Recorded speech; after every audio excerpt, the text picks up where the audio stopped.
ఈరోజు ఈ సమావేశం ముఖ్య ఉద్దేశం, నిన్న 2 ఆంబోతులు రంకెలేసినాయి.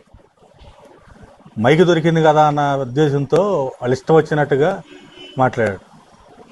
ఆ జోగి రమేష్ దొంగ ప్రమాణాలు చేసి జైలుకి వెళ్ళాడు. వాళ్ళ నాయకుడికి దేవుడి మీద చిత్తశుద్ధి లేదు, దేవుడి మీద నమ్మకం లేదు, ఈయనకి కూడా అంతకంటే లేదు. వీళ్ళు అమ్మవారి గుడి కాడ దొంగ ప్రమాణం చేసినందుకు ఇన్ని రోజులు జైల్లో ఉండి వచ్చాడు. వచ్చినా కూడా ఇంకా బుద్ధి లేదు. ఇంకా వాళ్ళ కళ్ళు పొరలో దిగల.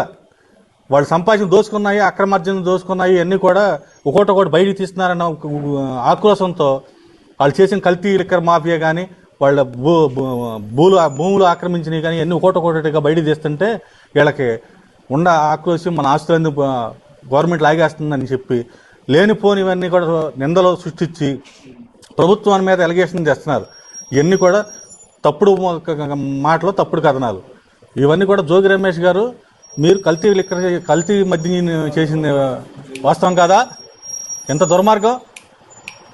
బడుగు బలహీన వర్గాల పిల్లలు 37,000 మంది ఇవాళ అంగవైకల్యాలతో చనిపోయిన వాళ్ళు కానీ 37,000 మంది దానికి సాగు కారణం, కొంతమంది చనిపోయిన వాళ్ళకి కానీ 37,000 మంది వాళ్ళ మంచాల పరిమితమై ఉన్నారంటే వాళ్ళందరికీ మీరు కదా జగన్మోహన్ రెడ్డి నుండి మీరు చేసిన దుర్మార్గం కాదా?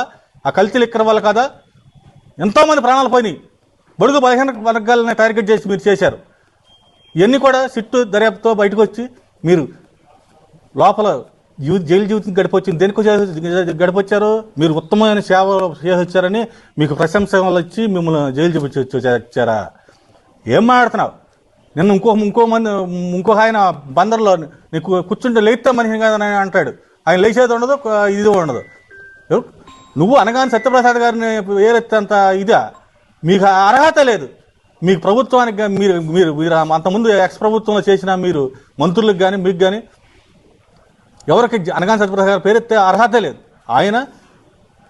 ఆయన స్వచ్ఛందంగా ఆయన సంపాదించే కంపెనీల నుంచి ఆయనకి ఎప్పటి నుంచో వాళ్ళ పెదనానికి కాడి నుంచి వాళ్ళంతా కూడా రాజకీయాల్లో ఉన్నారు. ఆస్తిపరులు, వ్యాపారాలు ఉన్నాయి.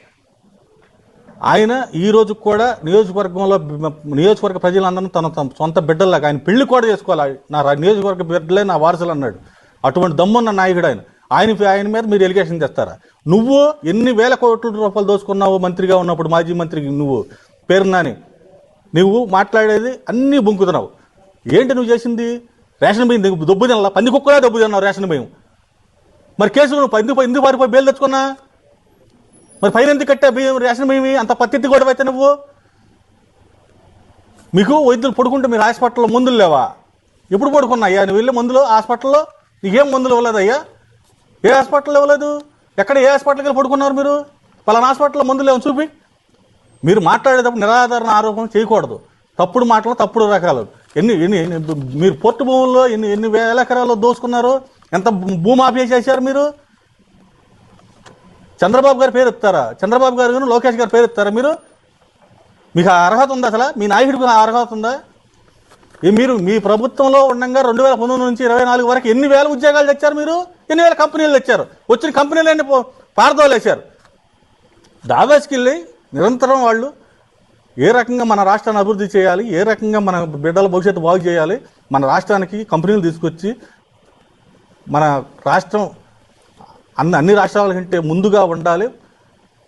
మన పిల్లలకి, ఇక్కడ చదివే పిల్లలకి, మన ఆంధ్రప్రదేశ్లో చదివే పిల్లలకి బయట వెళ్ళకోకుండా ఇక్కడే ఉద్యోగాలు కల్పన చేయాలన్న ధ్యేయంతో నారా లోకేష్ బాబు గారు కానీ, చంద్రబాబు గారు కానీ, పవన్ కళ్యాణ్ గారు కానీ ఎంతో ప్లాన్డ్గా పనిచేస్తూ ఉద్యోగ కంపెనీలు తీసుకొస్తుంటే మీరేమో వచ్చే కంపెనీలన్నిటి మీద బురదజల్లటానికి, రాకుండా భయభ్రాంతం చేయటానికి ఈ దుర్మార్గంగా మీ నోరులో తాటి పట్ల ఎంతమందికి ఇచ్చారు మీరు ఉద్యోగాలు? ఎన్ని కంపెనీలు తీసుకొచ్చారు? దమ్ముంటే రండి.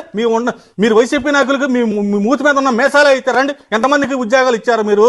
ఏ వాలంటీర్లు ఉద్యోగం పెట్టి ఏ ఆస్తులు ఉన్నాయి, ఉన్నాయి ఆక్రమించుకున్నామని అవి తప్ప మీరు ఏమి ఇచ్చారు ఉద్యోగాలు? సొంతంగా వాలంటీర్లు పెట్టుకుని ఆస్తులు కాజేయటానికి, మనం ఎవరైతే భూములు ఉన్నాయా, ఎవరెవరు ఎక్కడ ఉన్నాయా అని ఆస్తులు గ్యారేజ్ చేసుకుంటానికి నువ్వు వాలంటీర్ వ్యవస్థను పెట్టావు.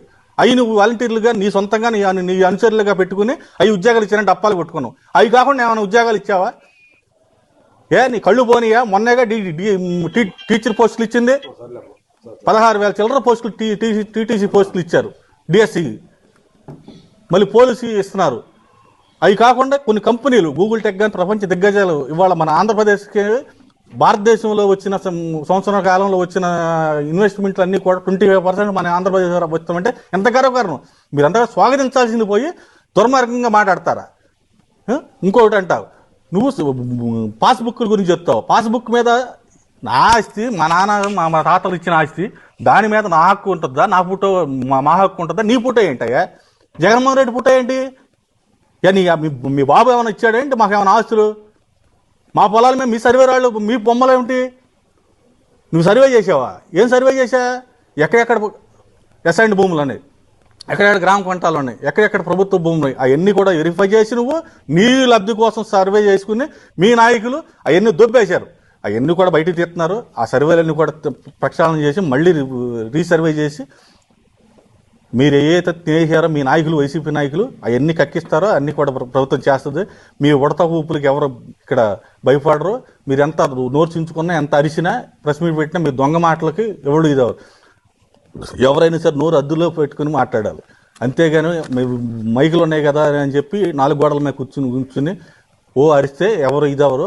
ప్రజలు మీకు పోయినసారి 175 సీట్లకి 11 సీట్లే ఇచ్చారు. ఆ 11 కూడా ఈసారి రావు. మీరు ఇళ్లలోకి ఇప్పటికే మీరు మానసిక రోగులు అయిపోయి పిచ్చగా మాట్లాడుతున్నారు. మీ నాయకుడికి మత్స్యసింత లేదు, మీకు మత్స్యసింత లేకుండా మాట్లాడుతున్నారు.